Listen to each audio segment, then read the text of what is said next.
Are the judges ready? Okay. The World Bank Group holds immense power and economic influence over the development landscape and its member countries.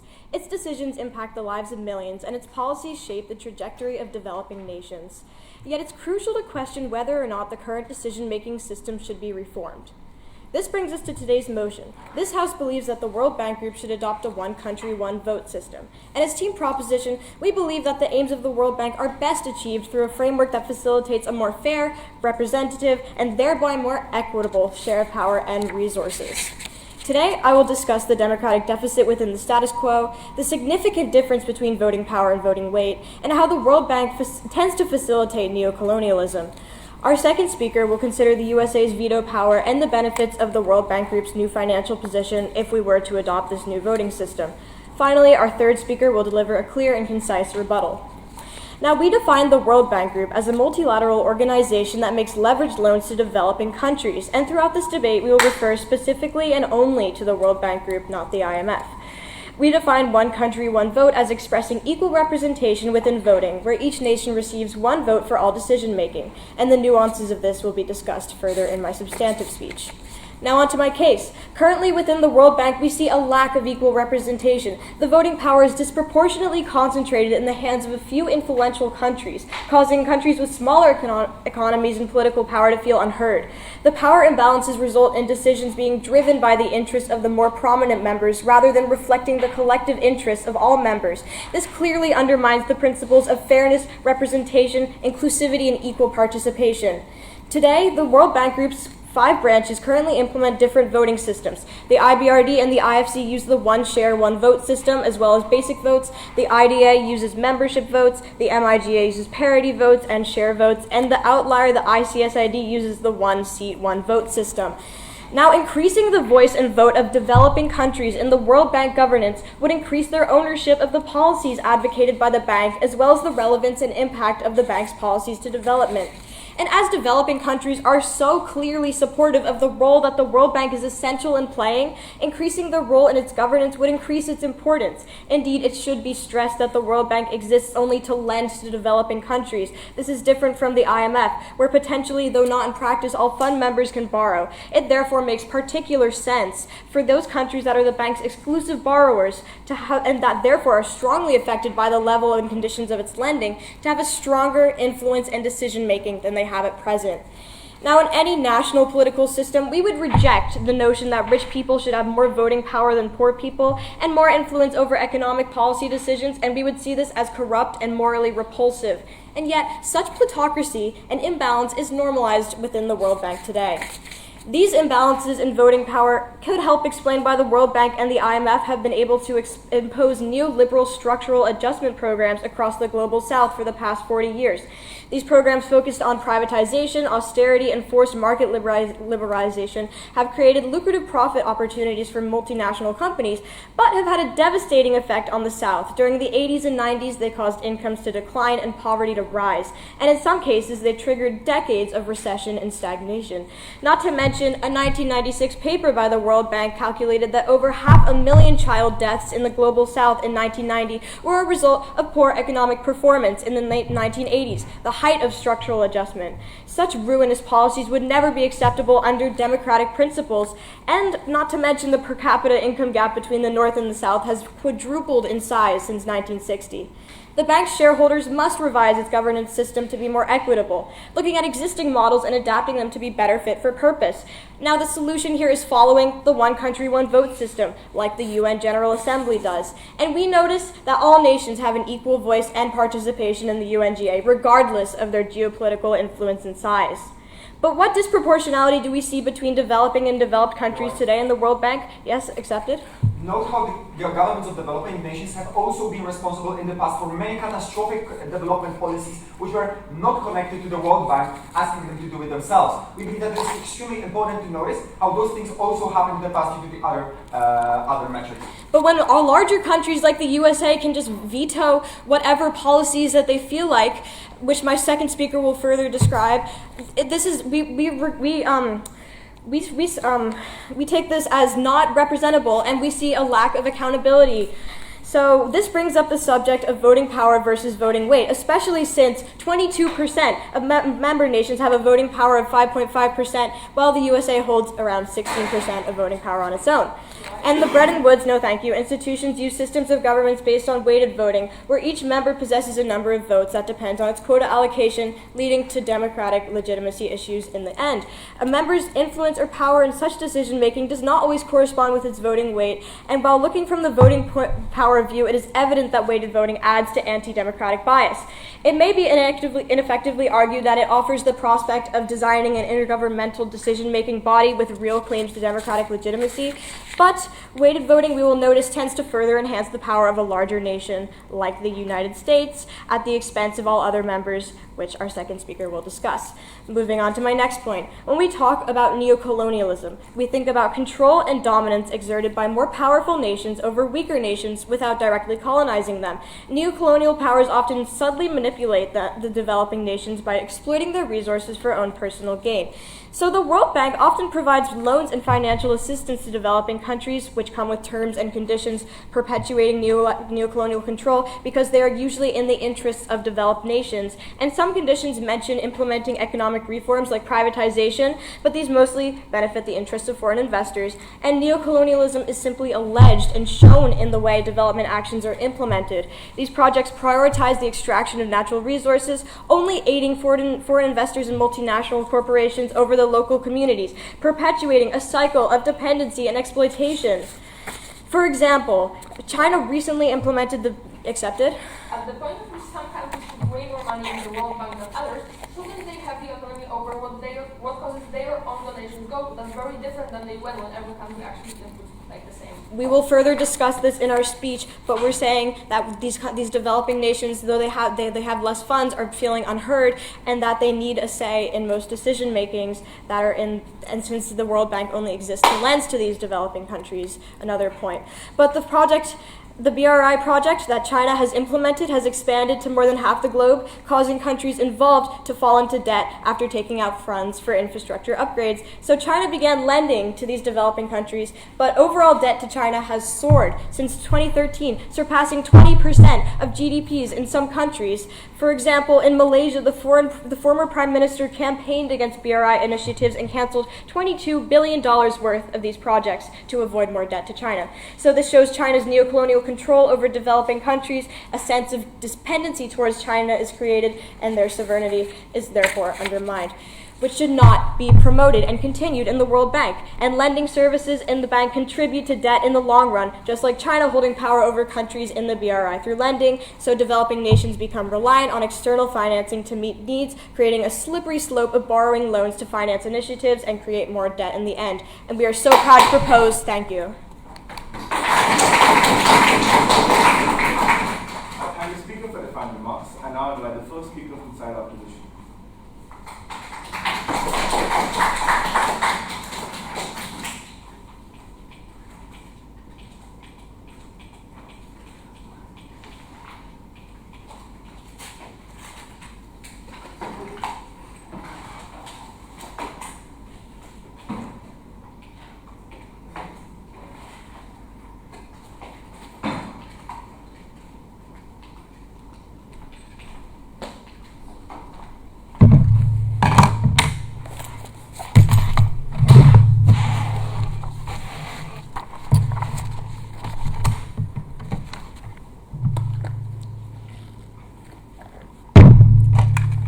Can you hear me well? Okay.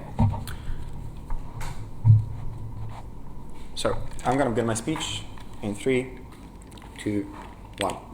Dear panel, the criterion of this debate is improving the quality of life of the poorest people in society. Equality and equity are things that can never be fully achieved when one side lives in turmoil and poverty. This is what the other side fails to understand, trying to battle this debate on principal arguments about equity, about the quality of vote, while failing to realize that the most important thing for the World Bank and for the people who are debating in this debate is improving the quality of life of the people in those least developed nations. What is going to happen on our side is you're going to hear 3 arguments. First of all, one about the World Bank simply having more resources. Secondly, about better decision making, and on the LO, about more legitimacy of the World Bank and what comes with it. But before that, a couple of key points of framing. Panel, first of all, notice that in the World Bank, in the current status quo, all countries already have some votes. Yes, a lot of them are dependent on how much they donate into the World Bank fund. However, every single nation also has some basic votes that grant them some voice, some authority, and some agency in the organization. Secondly, the operating structure of the World Bank. Note how all the loans, all the money, and all the donations also will always go to the poorest nations in the country, in the world. Yeah?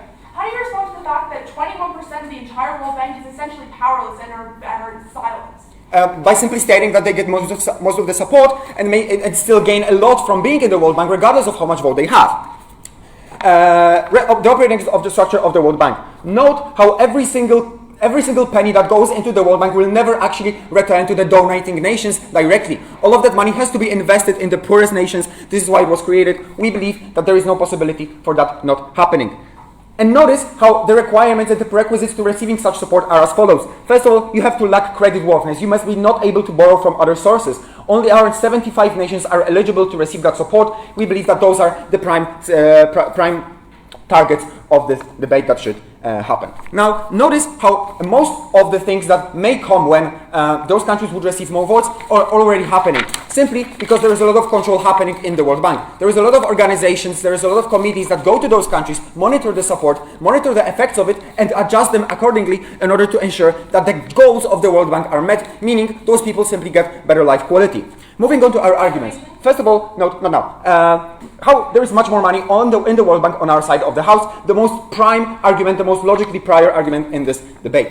The change in the voting system that the side of the government proposes means simply one thing: a loss of incentive to donate money in the World Bank. Note, when Western countries, when the developed nations give money to the World Bank, they do not get financial return, as I said. What they do get in return is some sort of influence. Are those vote shares? Are those share votes that mean they have some sort of incentive to actually donate? Note how the United States, for example, put in $56 billion for a single 3-year replenishment package, according to which those share votes are divided. Yep. Can you argue that this was mostly based on the U.S.'s interest, though, overshadowing the interests of Yeah, I can argue that they are based on the U.S.'s interest. However, note how those interests do not mean that the receiving countries are, for example, hurt.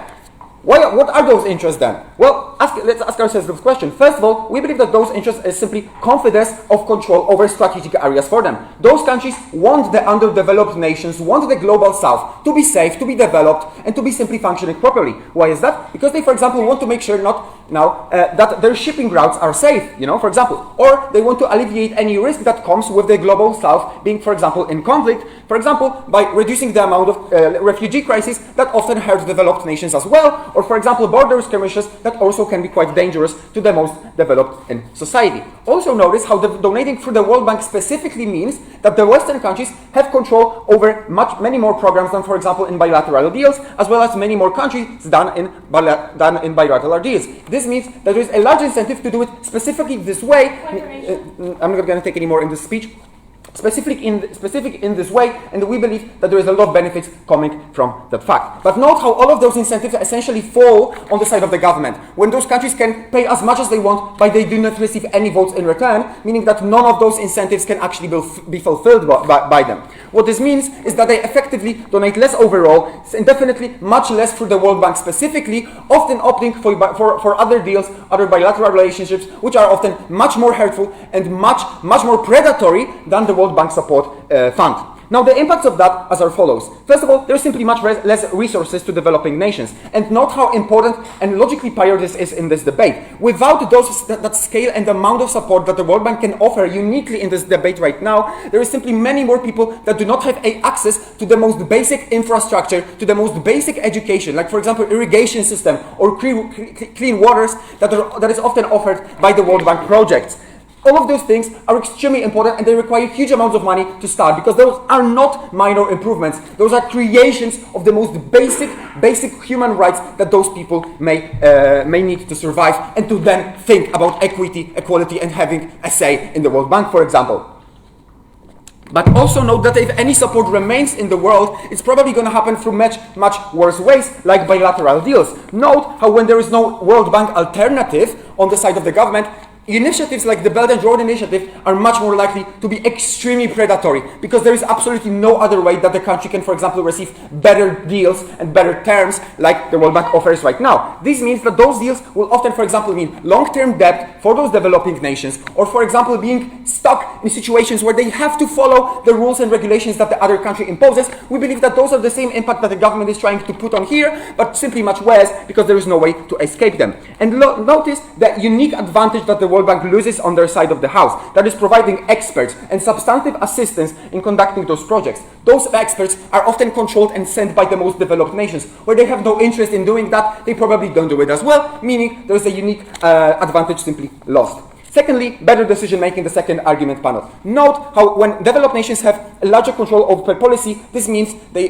basically have much more rational and balanced incentives. Note how Western developed nations have simply a much more long-term oriented approach. They have an incentive to directly address the most core issues in those nations in the most possible sustainable way. They are not tied to the internal problems and politics of those nations, whereas on comparative, the developing countries' governments are often simply practicing short-term populism and trying to get as much votes as possible, only working for the benefit of the current government. An example of that would be, for example, to buy a lot of grain when there is a food shortage instead of investing in irrigation so that you can make grain in the future and avoid similar conflict. We believe that this is simply an extremely ineffective way of battling such projects, but it's extremely likely on the side of the government because those developing governments have an incentive to simply do things as quickly as possible, as much as possible, and not thinking about the future as much as possible because they are basically conducted by the short-term, 4-year term governments often.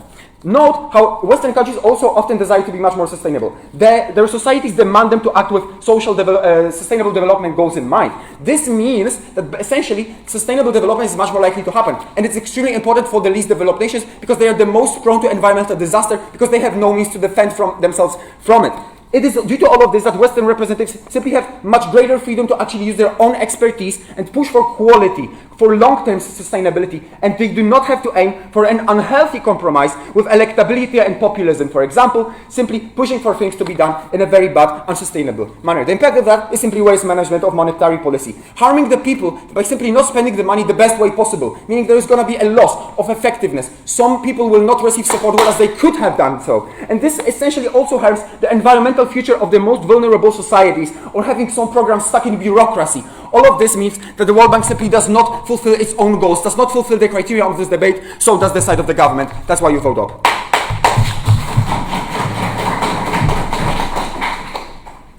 I thank the speaker for the final remarks. One short note before we proceed to the next speech. Do note, speakers have to wait for 20 seconds between offering an additional POI. Note, if that's not followed, it will be the badging and badge spirit is good. Do keep that in mind before asking continuous POI. That being said, I now invite the second speaker from side opposition.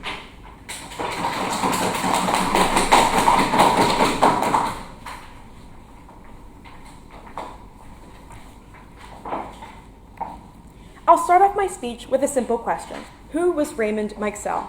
Well, the original quotas for the inaugural Bretton Woods institutions, the World Bank and the IMF, in 1946 were decided by the U.S. according to a political formula designed to ensure that the big four wartime allies would retain control. Meixel Raymond was the economist tasked with turning this political formula into a mathematical one, describing the process of being asked to give the largest quota to the USA, approximately $2.9 billion at the time. And then the UK, including its colonies, were to receive about half of the US quota, the Soviet Union just under that, and China somewhat less. The domination of the USA has undergone many changes since the World Bank's conception, but the disproportionate and democratically illegitimate voting power dynamics remain, and in many cases have worsened. Today, I will explain how the American domination of the World Bank has manifested, harmed decision-making, and introduced a new financial position of the World Bank that eliminates the need for a weighted voting system. Once again, the motion before us today is this House believes that the World Bank Group should adopt a one-country, one-vote system. And as the proposition, we firmly support this motion because the aims of the World Bank are best achieved through a framework that facilitates a more fair, representative, and more equitable share of power and resources. Before I delve into my substantive case, I will really briefly rebuke Team Opposition's first speaker. So what did we hear from the Opposition's first speaker? First of all, we heard performative claims of being champions of the poor. We heard false claims of the incentive for investment is necessary, something I will rebuke now and later in my speech, as well as a blatant lack of understanding of good governance. I'd like briefly to clarify my first speaker's response to a POI. The opposition claimed that countries need this incentive to invest more, and that as such they're entitled to this more voting power at the expense of democracy. However, this has no regard for the World Bank's aims of ending poverty. This means that they concede the fact that they do not care about these aims and therefore are not fit to defend the status quo. They claim to be champions of the poor and the most vulnerable members of society, but contradict themselves when they said that LEDCs deserve to be disenfranchised because they get enough by just being a part of the World Bank. This is something we simply do not stand for on side proposition. They claim that the investment incentive is vital, but are clearly unaware that the fact that the World Bank's increased capital reserves make it a self-sustaining machine and therefore are unfit to debate. Now onto my case. In the World Bank, there are two types of decisions. There's ordinary decisions, which are made up by a simple weighted majority, deciding on projects, loans, etc., and special decisions, which require an 85% supermajority, which decide upon emergency funding, debt restructuring, and the like. The USA, however, possesses 16% of the World Bank's voting weight, and therefore is the only country that possesses a veto for special decisions. What does this look like? It looks like the US pressuring the World Bank to suspend lending to the Chilean Allende government after a nationalization of Chile's copper mines. During the Allende regime, Chile did not receive a single new loan. After the assassination in 1973, the bank resumed lending. This is what the opposition wants. Bypassing the fact that America quite literally designed the voting power dynamics of the World Bank to benefit itself, the USA continues to hold this power. In fact, the World Bank articles were amended to increase the supermajority threshold from 80 to 85% when the USA wanted to reduce its contribution. Clearly, when the US could no longer single-handedly control and strong-arm the World Bank, they quite literally changed the rules to make sure that this control persisted to protect their national interests. How can we credit arguments made by the opposition when this democratic deficit is so glaring? My first speaker explained the vital difference between voting power and voting weight, and I will show how the USA's voting power is heightened due to it being disproportionately high for its voting weight at the expense of other members. The principal result of this is that the voting power of the USA turns out to be far greater than the quota would warrant, also giving disproportionate power to small European countries like Belgium and the Netherlands. Due to the lack of power held by poorer countries, such as the 41 members, 22% of the World Bank, that hold only 5.5% of the voting weight and therefore have no voting power, as well as the erosion of basic votes power due to shareholdings increasing by about 37-fold, the USA's voting power is about 20% instead of 16% that has been allocated. Thus, a clear US hegemony exists and cannot be seen as democratic or beneficial to the World Bank's aims of supporting developing nations. Let's also look at another key question important to this debate. Why is this overwhelming veto power so detrimental to the World Bank? First of all, America is able to shape policies and priorities, asserting its economic and geopolitical interests when influencing the World Bank's focus on certain developing nations and regions. This subordination of developing nations has allowed America a significant impact on the financial and non-financial decisions involving borrowing countries. These non-financial services offered by the World Bank are part of their conditional cash transfer schemes. Conditions are significant because they tend to lock in a donor-driven reform agenda in recipient countries. All too often, this has harmful impacts on the lives of the world's most poorest and vulnerable. How can the opposition possibly support a system with US hegemony built into its very fabric? Let's look at some of the USA's past abuses of power throughout IGOs. First of all, within the UN Security Council, using veto power to justify unilateral military interventions. 2, in the World Trade Organization, undermining the principle of fair trade and bypassing institutional rules by imposing tariffs on steel and aluminum. 3, in the World Trade Organization's appellate body, which is the organ that hears appeals from reports issued by panels and disputes brought on by its members, blocking the appointment of new members and impeding its ability to decide on trade disputes, raising concerns about the effectiveness on global trade. Is this what we want for the World Bank, an unfair hegemony that puts the legitimacy of the IGO's purpose into question? On our side of the House, all member states have one vote each, thus voting power is equal between sovereign states and the World Bank, and the American domination dissolves. Ensures that no one state can manipulate a borrower's domestic policy as conditional and alone. Yes, please. Would you believe that a country that is developing would like to have a vote over a fund that has absolutely no money, or to have a little vote over a fund that can actually help them and that is actually forced to help them through their own internal laws, like the World Bank has. We believe that developing countries want a say in how they are going to be run. If they want money given to them to use for infrastructure or whatever they need to socially develop, to economically develop, to politically develop, they need a say in how this is run. They are the most familiar with how their country is run, their history, their culture. We cannot have economically powerful states like the US, like the Netherlands, like Belgium, strong-arming these developing nations to assert their own national interest, and this is what the opposition continues to ignore. Now into my second point. As if effectively disenfranchising 22% of member states wasn't enough, the new financial position of the World Bank means that this doesn't have to happen at all due to the reduced need for capital investment. For example, today's International Bank for Reconstruction and Development, the IBRD, a vital World Bank organ, does not reflect current shareholder contributions to its capital. Allow me to briefly explain the logistics. At the conception of the IBRD, its paid-in capital helped to jumpstart the institution. Since 1944, however, the IBRD's equity grew fairly steadily, partly via additions to paid-in capital, but largely through additions to capital reserves out of substantial net income, which originates in the profits of loans made to developing countries. Thus, the fiscal cost of the IBRD to its governments has consistently fallen over time. Furthermore, the increase in reserves, as well as the virtual absence of defaults over the past 50 years, has meant that risk from potentially large contingent liabilities have tended to zero. The World Bank has become a self-sustaining machine, one that is only hindered by the US's paternalistic and ineffective control. So I pose this question to the adjudicators. Why should a weighted voting system, a system that facilitates an anti-democratic bias, disenfranchises 41 of its members, and encourages American control, a system that is not financially needed anymore, why should it stay? And that is why we are so proud to propose a one country, one vote system instead of a $1 one vote system. Thank you. I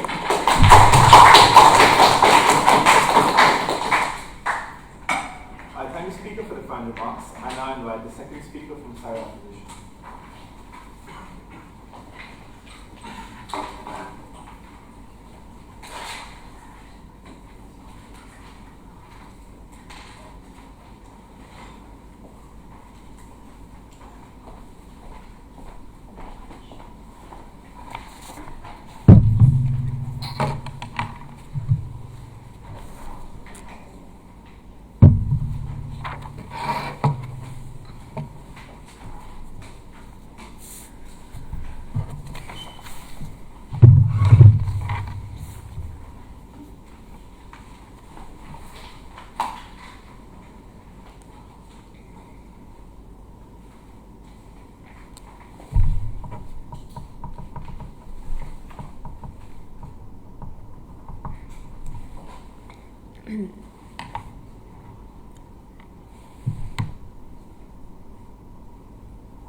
Okay, so assuming the panel's ready, okay, I'll be starting my speech in 3, 2, 1.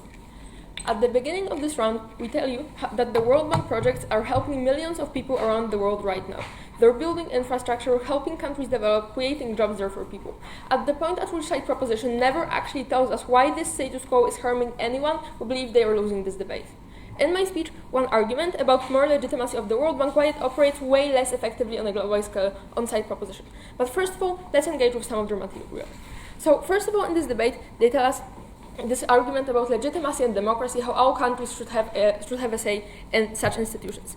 We tell you, panel, democracy shouldn't be a value when it comes to distributing money donated by particular entities.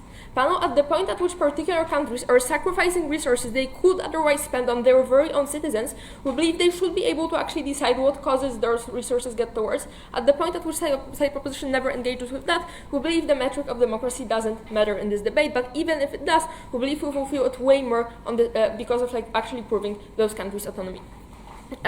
Secondly, panel, note how this argument about democracy simply has no other layers than this principle. At the point at which side proposition never actually proves to us why developing countries would actually make better decisions. Which means that when we tell you on the leader of opposition that, well, those developing countries are actually likely to make short-termist choices that are harming them in the long term, we believe that we were simply able to prove why this democracy would simply harm those countries. We don't see why some principles would be more important than the lives of people on the ground there.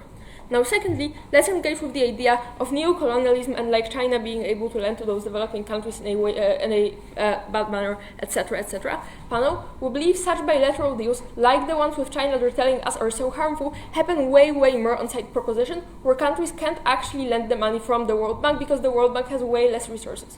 Panel, we believe at this point, those countries which still are in a dire need of like getting this money, getting these resources, are way more likely to actually resort to bilateral deals with China, with the US, with all those like powerful economies on the market.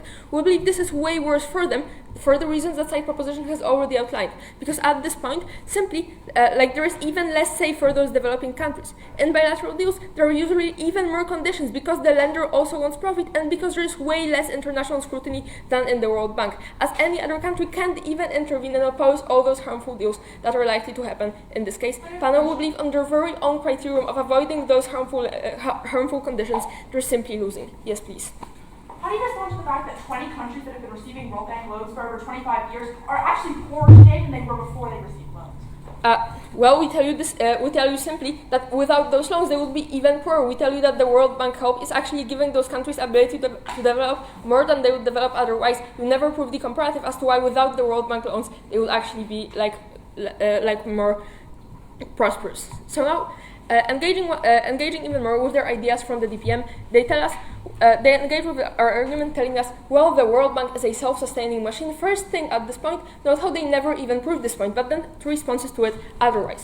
First of all, we believe this simply isn't true. We believe the World Bank needs money in order to lend for developing countries, in order to actually be able to get even wider impact and even more development projects on those countries. We believe this money is simply necessary for the World Bank to function. But then secondly, we believe that on their side, at the point at which it doesn't get this input money from the developed states, we believe the World Bank is even more likely to, for example, impose even more conditions on the loans they already give out to developing countries, simply because they need to get this money out in order to be able to continue with their other projects. This means that on their side of the house, all those loans, even the ones from the World Bank, get even worse for developing countries, once again under very own criterion, we believe they're losing. Lastly, panel, some engagement of the idea of the US having some veto power in the World Bank. First of all, a clarification, panel, we believe every few years when the voting power is actually updated and the countries put in money into the World Bank, the ones that are putting the most money into the World Bank are... Okay, so the ones that are putting the most money into the World Bank are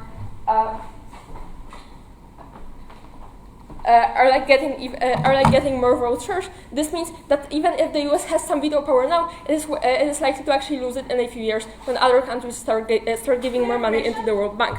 But now, panel, we believe that even without the World Bank, US has immense power over the whole world, even because of the bilateral deals it has with some other countries. This means that even if it has this immense power over the World Bank in particular, this simply doesn't impact their overarching hegemony at all. Now, panel, lastly, the last response to this point, panel, we believe even if it is true and the US has this immense veto power it can use, in order to get this power, it simply has to put immense amount of money into the World Bank. And at the point at which these resources actually help developing countries, we simply don't care whether it only happens in countries supported by the US, because it is still helping the people on the ground. Their sign proposition fails to weigh with this case. No, thank you. So now going into my own argument about the more legitimacy of the World Bank, we believe the World Bank operates way less effectively on side proposition. Panel, two mechanisms why the World Bank is respected globally in the status quo and how it loses both of them on proposition. So first of all, we believe the World Bank is respected because it is one of the world's largest sources of funding for developing countries. Note how in the status quo, the sheer scale at which the World Bank operates means it's able to help developing countries in a uniquely effective manner. This looks like its prosperity, allowing it to have a AAA credit rating, which makes it possible to provide loans at way lower rates than commercial banks. But then, this also looks like its large financial reserves, meaning it can provide guarantees to investors against some losses, such as breaches of contract or worse, thus simply encouraging FDI in developing countries. What changes on their side of the house is that, as explained by our leader of opposition, the amount of resources flowing into the World Bank decreases. And it decreases by a lot, because in the status quo, 10 biggest donor states account for over 50% of World Bank budget. This means that on their side, the World Bank loses one of the main points of leverage it has, which is simply the scale on which it provides financial help. And if the resources of the World Bank are smaller, we believe they simply have to prioritize. So either spend less money on projects or limit the number of them. Also, the World Bank simply risks losing its AAA rating, as the US did as a result of 2008 financial crisis. We believe that a major loss of operating capital within the bank means that also extremely likely, and this simply means that on their side, the World Bank loses the ability to give loans as favorable as 0% for the poorest, or negotiate with companies to bring in more FDI. This means developing countries simply lose growth opportunities. Yes, please. Wouldn't you agree that the fact that America having a stronger voting power means that when they do conditional cash transfer schemes, they can effectively undermine borrower country ownership and restrict policy space? As we tell you, first of all, we believe the US doesn't have an incentive to do this. We believe the US is simply like, as the status quo shows, simply like in favor of giving those unconditional loans. But then secondly, we believe even if that's true, this still means better conditions than within the bilateral deals that happen on your side of the house. So now on to the second mechanism. Panel, we believe that on their side of the World Bank gets respect in the status quo because its leadership is known and respected. Panel, note how apart from the financial loans and aid, a key role of the World Bank is to provide knowledge and expertise. And this role can only be fulfilled if that knowledge is trusted globally. In the status quo, this is upheld simply because of the Western governments have huge authority in terms of economics, simply they're likely trusted by the companies based in these countries. This means that all other financial institutions simply follow the recommendations of the World Bank and, for example, adopt the sustainable development goals simply because they think that this is the thing that best for them. On the comparative, as the economically developed countries lose their influence, we believe that there is way lower trust in the decisions of the World Bank among the major companies that hold most capital, because the developing countries themselves aren't known for making sustainable economic decisions. We see no reason as to why companies would believe that a World Bank led by them is simply likely to make the best decisions. This means that in the end, the World Bank simply loses its ability to shape the markets on their side. We believe that's extremely bad simply because it is unique in helping the developing countries unconditionally. This means that even on their own metrics, they lose this debate. Vote out. Thanks.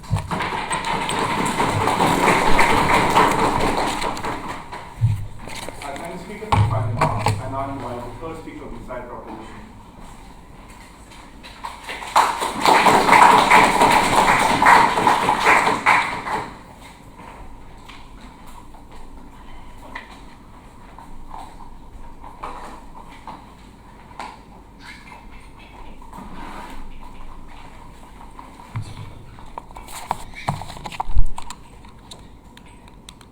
Panel ready? What this debate comes down to is pure logic. Does it make sense that an organization set up to fund development and reconstruction would silence those who require its help most? The reality of the situation is that global institutions can continue to exert dominance over developing nations through the World Bank. The guise of the World Bank is that it allows us to work together for shared prosperity, but in reality, it is an avenue for richer countries to exploit global power dynamics to their benefit. What we've heard from side opposition today is that developed nations want to help poorer countries, that Western countries having influence is effective, and that we should actually want this. That poorer countries basically get enough from just being along for the ride in the World Bank, even though they have no say whatsoever over its decisions, and that developing countries don't even want to vote in the first place. Now, we have two main clashes in this debate. Firstly, is it actually bad that developed nations have a proportionate World Bank power? And secondly, which system allows for the World Bank to better achieve its aims? On the first clash, we tell you that a system that facilitates an anti-democratic bias, disenfranchises 41 of its members, and encourages American control needs to go, and is not fit to achieve these aims. We also tell you that the World Bank's obsession with neoliberalism has contributed to a fourfold increase in the global inequality between the global north and south. What we hear from side opposition is that developed nations having more power is a good thing, is that a system will be more predatory and that countries will engage in bilateral loans without the World Bank, and that countries will essentially lose their veto over a couple of years because the voting power gets changed. Panel, we simply realize that this is not true. From the inception of the World Bank was created for the U.S. to control, so much so that its headquarters were set up in Washington to be close to the institutional buildings of the U.S. In reality, we recognize the power dynamics on side proposition, and we realize that the status quo cannot achieve shared prosperity. An argument that we heard from them is that developed countries are simply more rational and are able to manage money better. However, that this would be more effective. However, we question team opposition's definition of effective. We find this hard to believe when the World Bank has strong biases towards funding large-scale infrastructure projects such as dams, highways, and urban development.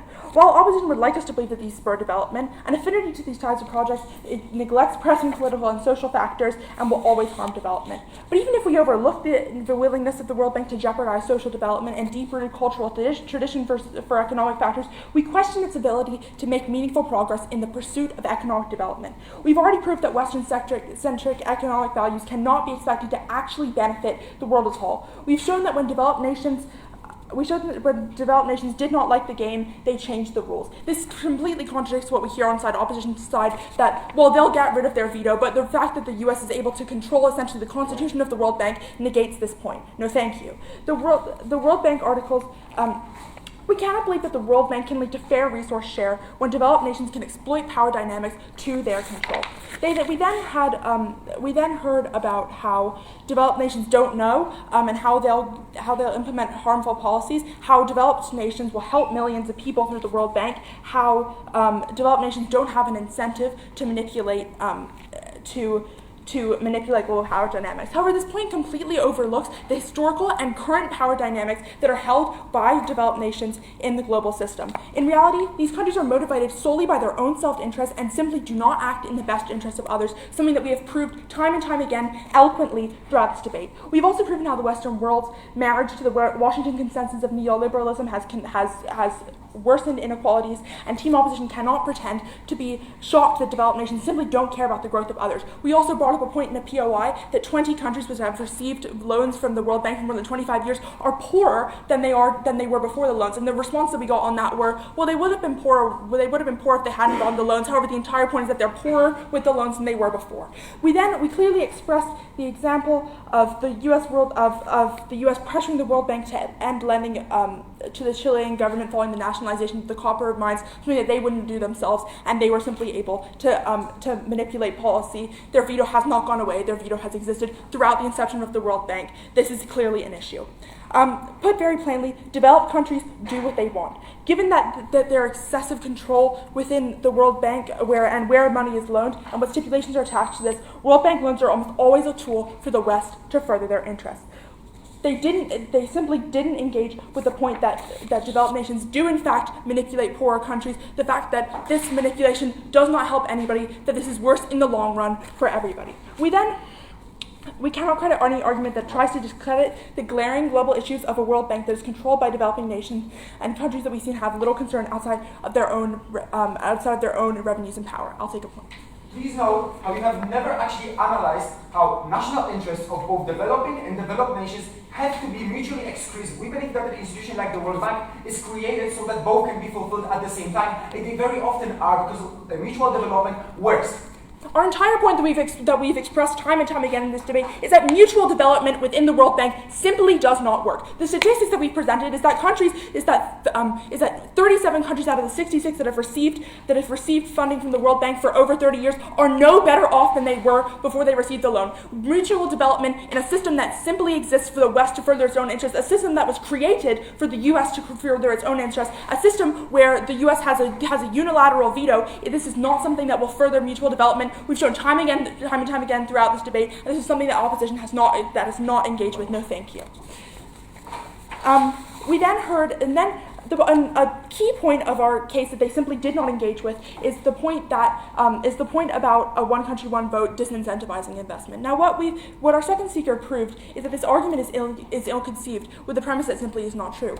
As the World Bank has developed, as the World Bank has grown, its capital reserves have grown. When the World Bank loans out money, it gets back more money because that's simply how interest works. And the requirements for investment for the World Bank have decreased as the World Bank has grown. It's become a self-sustaining machine, and this is something that the side opposition never took the time to engage with. They tell us that, well, countries would be disincentivized to invest in the World Bank, but they never realized the fact that the investment required for the World Bank now is much less than it was in the past, and therefore their points following on from this about countries receiving less loans are essentially null and void. But even if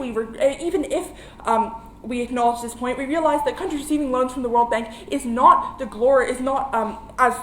as great as this team of opposition has told us, as it makes countries poorer. I'll take a point. The sole reason why the World Bank loans are actually helpful for developing countries is the fact that they can have low interest or even zero interest. This means the World Bank cannot finance itself while actually helping developing countries.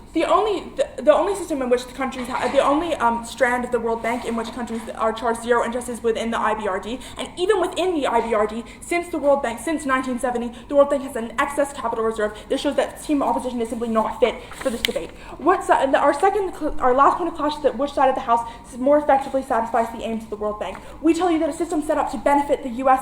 Cannot allow for global development and prosperity. We tell you that a system where 41 countries have no voting power cannot ever lead to global prosperity. We hear from side opposition that, well, some countries have votes and that's fine, but even if they don't have votes, they get to stay along for the ride, so they get something, right? No, they don't get anything. Countries that have had World Bank loans for 60 years are worse off today than they were before. This debate simply comes down to the fact that team opposition is unfit to engage, does not understand the motion, and we reaffirm that we propose this motion. Thank you.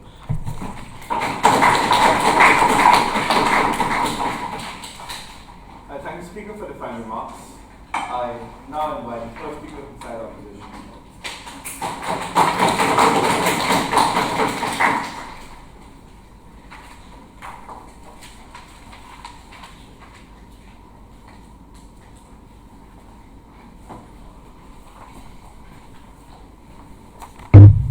So let me just set up my notes and I will be starting in a second.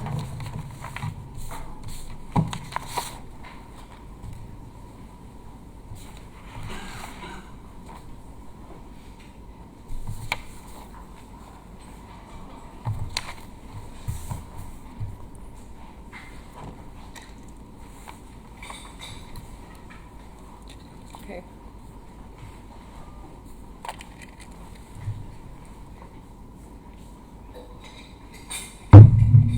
Okay, so I will be starting in 3, 2, 1. Dear panel, side proposition is trying to win this debate on very abstract metrics of democracy and fairness, but ignores the tangible impacts on the developing countries and the citizens of those developing countries, who we believe are the most important actors in this debate. We believe that at the point at which the resources available to the developing countries decrease significantly on their side of the House, side proposition loses this debate because no projects can actually be done, no favorable terms and laws can be given, and none of the benefits about which they are talking about can actually happen because there are simply not enough resources to do so. In my speech, I will divide this debate into clashes, analyze them, and tell you how we are winning this debate. So the two main clashes in this debate is, first of all, the clash about the amount of resources available to the World Bank, and secondly, about the quality of decision-making within the World Bank. So panel, let's start with the first clash about the amount of resources. The only response that we get to our argument about there being less resources on their side of the House, which, let me remind you, panel, was almost half of our analysis on the first speech. And the only response that we got to that was a one-liner stating that the World Bank has become a self-sustaining machine, and it has enough money to actually sustain and continue financing those projects without that amount of money being given from those developed countries. Yes, I will take the POI. Wouldn't you agree that since the conception of the World Bank in 1944, they've accrued money in the capital reserves due to money gotten from profits and things like that from loans? Okay, thank you. But panel, note that the World Bank continues to develop, continues to finance more and more projects each year. It continues to give favorable terms and laws to the poorest countries, which are often zero or close to zero. And therefore, in order to continue doing that and to continue developing and to continue helping these developing nations, which both sides in this debate want, it needs these resources. And we believe that it is an extremely important point in this debate. We also believe that it is logically prior to any other arguments, and therefore the lack of engagement from side proposition on this very clash, we believe, is a huge strategic mistake in this debate. Okay. Now panel, side proposition cares about the developing if the side proposition actually cares about the developing countries, they would want the World Bank to develop and be able to support more and more projects each year. And that is only possible when the World Bank has a lot of resources, because only then it can create large-scale projects, which is something very unique about the World Bank, and something that differentiates it from any other actors, from any bilateral agreements, from any other institutions. The sheer amount of resources, the sheer amount of resources that the World Bank has allows it to finance very big projects that benefit multiple countries in the developing world, And secondly, the World Bank, due to its resources, as our second speaker explained, has the unique ability to give very low rates on loans because it has that AAA rating due to the amount of the resources it has, and therefore it can provide loans that are more favorable than any other loans provided by any other institutions. And we believe that all of these things that are so important and so crucial to the development of these countries can only happen on our side of the house, because only on our side of the house do these developed countries actually put more and more money into the World Bank. Okay, so now moving on to the second clash about the quality of decision making within the World Bank. So one of the things that you say here principally is that countries that use the money should have decision-making power over it, and that the decision-making should be symmetric for all countries. However, panel, throughout our speeches, we continuously tell you that the support that the World Bank receives and that the support that these countries receive is not symmetrical from those various countries. And so we believe that on a principle level, it is simply fair that those countries that actually contribute the money have the control over what happens with their money, because that is the money that they could be potentially spending on their own citizens, on their own development, and they are choosing to spend that money on those developing countries, and they should have the right to ensure that it is being done effectively and that that money is not being wasted. So purely on the principle level, we believe that this is fulfilled better on our side of the house. Now, moving on. Under this clash, side proposition talks a lot about how unfair it is that these countries have more votes, and provides us with multiple examples, such as the example of the US, which constituted the majority of the second speech. However, side proposition largely leaves it unexplained as to why the decisions will benefit the developing countries exclusively, and they do not explain to us why the decisions made by the developing nations would be more effective on our side of the house. On the other hand, we give you structural reasons as to why the decision making is more effective on our side of the house. We tell you that the decisions made by the World Bank on our side are simply much more sustainable, much long-term and effective, because the actors do not have short-term oriented solutions in mind, and they are not driven by local politics. So moreover, we are telling you that on our side of the house, the World Bank operates more effectively, and because it is simply much more legitimate, it has much more authority against major companies, financial institutions, and it also has the ability to fulfill the role of an advisory body because of that legitimacy that our second speaker talked about. And so due to this increased legitimacy and these increased finances, as well as this being removed from the actual issues and not being blinded by short-term solutions, that decision-making is simply much better on our side of the house. Okay, and under this clash, one of the main arguments of side proposition was the argument about neocolonialism. And panel, 3 layers of rebuttal to this. Firstly, side proposition fails to provide us with the incentives of the countries paying into the World Bank, and we are telling you that one of their big incentives is to simply have control over their money and making sure that that money is spent more effectively. And secondly, panel, a big incentive of these countries is to gain more prestige, more respect on the international arena, and that is done through creating projects that actually help the developing countries, because if people see that these projects are being effective, then that simply paints a much better picture of these countries, which is something that they all care about. Secondly, panel, if we accept that the countries push for liberal economic policies, we do not see why this does not benefit the developing nations. We believe that it can benefit both simultaneously, because allowing companies to enter the markets in the developing countries provides immense opportunities for them, because it creates new job spaces, it creates opportunities for trade deals that are simply much more beneficial to them. Now, lastly, panel, note that the threat of neocolonialism is simply much greater on proposition side of the house, because if there is less money in the World Bank, the developing countries are still facing the same issues that they are facing now, and they simply have to get that financial support elsewhere, and so there is simply much bigger risk that they will make unfavorable bilateral agreements with countries seeking to extend their influence in the developing world, so countries like China, etc., because there are simply much less checks and balances in a bilateral agreement than in a deal done with the World Bank, because in the World Bank there is a multitude of countries making these decisions together, voting on these decisions, and so even if those votes are not equal, it is still not one actor making a decision, which does happen in bilateral agreements, which are simply much more happening much more often on your side of the house. And so, panel, for all of these reasons, these developing countries are simply far better off on our side of the house, and we are winning this debate. Thank you. Thank you, Speaker, for the final remarks. I now invite the opposition to reply.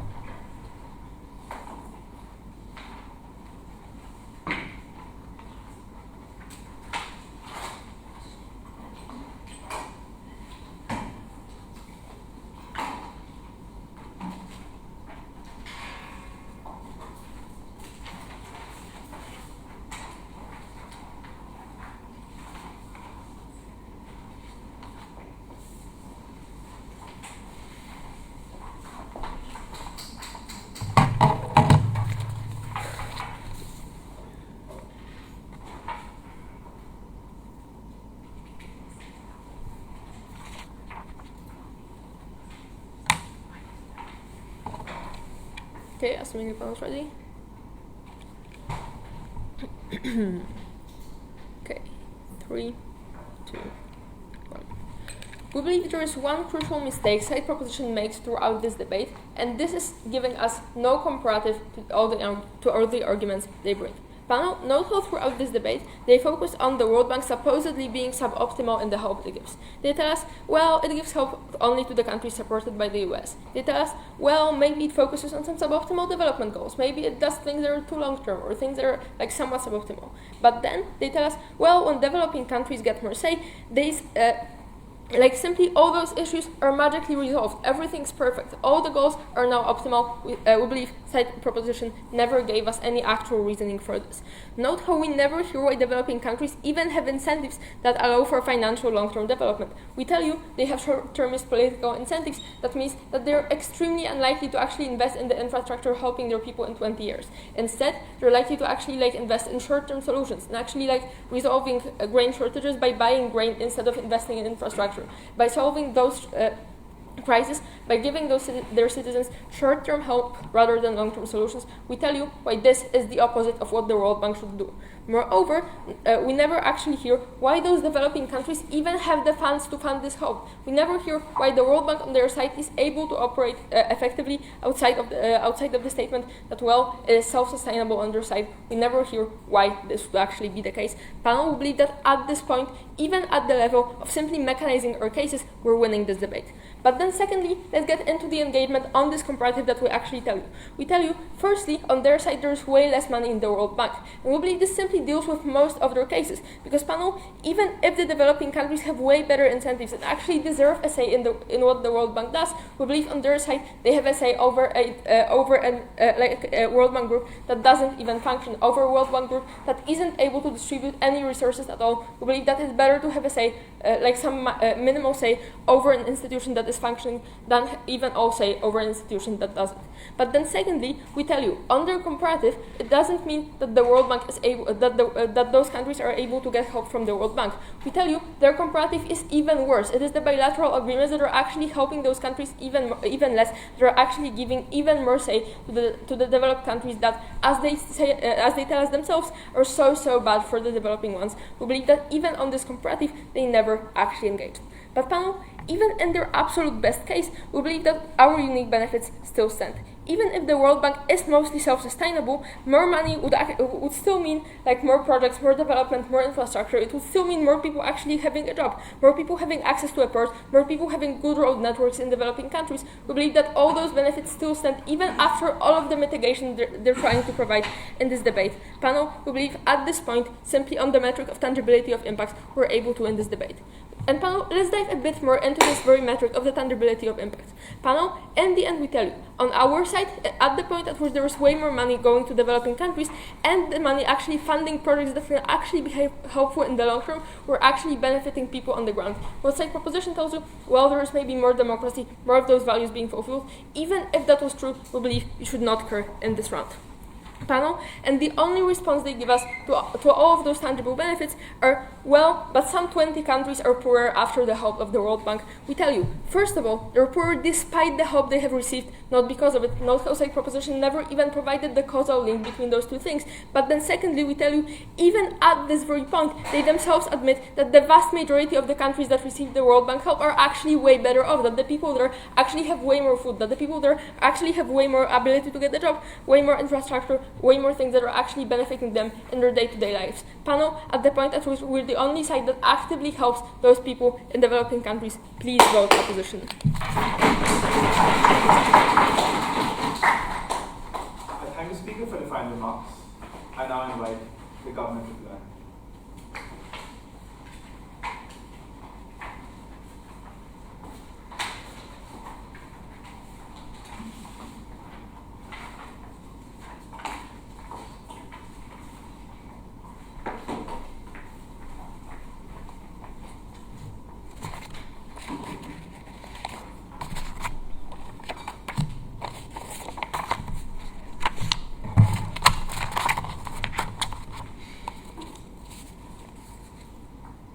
Apart from a whole lot of silence, what did we hear from the opposition? Three main ideas, which are the main clashes between ourselves and the opposition in this debate today. One, disenfranchising 22% of members is okay because more economically powerful states deserve to choose which nation to subjugate. Two, they ignore the fact that the World Bank has accrued more money in their capital reserve since 1944. And three, that poor countries simply just cannot make decisions for themselves. A key point of my speech as second speaker was talking about the USA domination and hegemony over the World Bank. They simply said, disregarding all of my examples about Chile, my third speaker's responses to this, they ignored and said the USA has no incentive to subjugate developing countries at all, ignoring the fact that the USA designed the Bretton Woods institutions, the World Bank and the IMF, to support their national interests. They had no engagement with this. The opposition continues to attempt to mislead the panel by ignoring our many examples. The USA has no incentive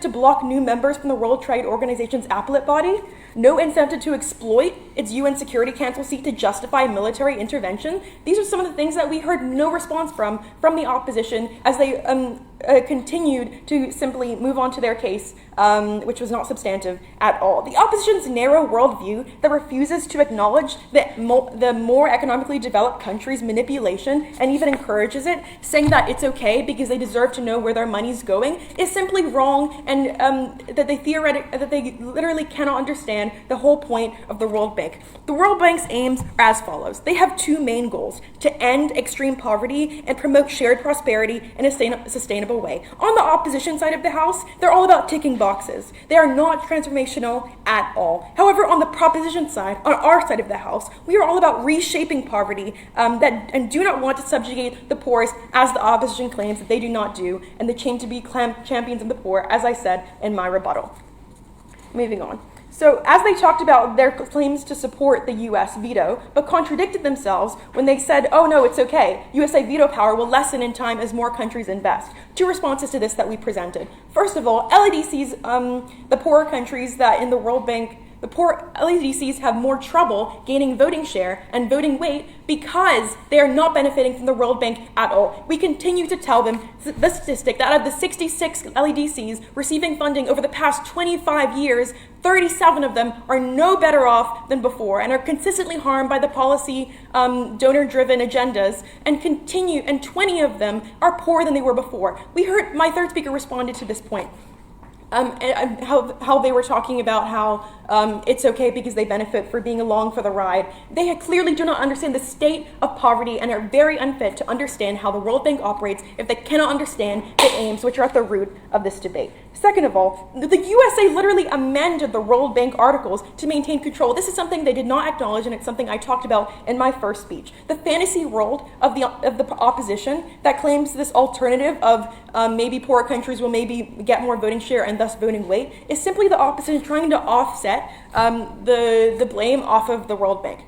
Their logistics were also very confusing. They claimed that the increased investment allowed for reduced interest rates on loans, but this is misleading. Since 1944, trillions of dollars have been invested into the World Bank and no profits at all. None, even though there have been virtually no financial defaults over the past 50 years. They say that we have no tangible results, no tangible evidence, but that's because they completely do not engage with it and continue to ignore it. We simply do not stand for this on our side of the house. They claim that more projects require this increased investment, but this is simply not the case. The World Bank, if the developed countries that run the World Bank know what's best, then surely they'll know how to spend the money best to properly help the poorer countries, but clearly this is not the case. They attempted to offset the failings of the World Bank onto some sort of bilateral loans model, but we realize that policy agendas attacked to cash offers have led to more harm than good. And this is why we propose this motion. Thank you.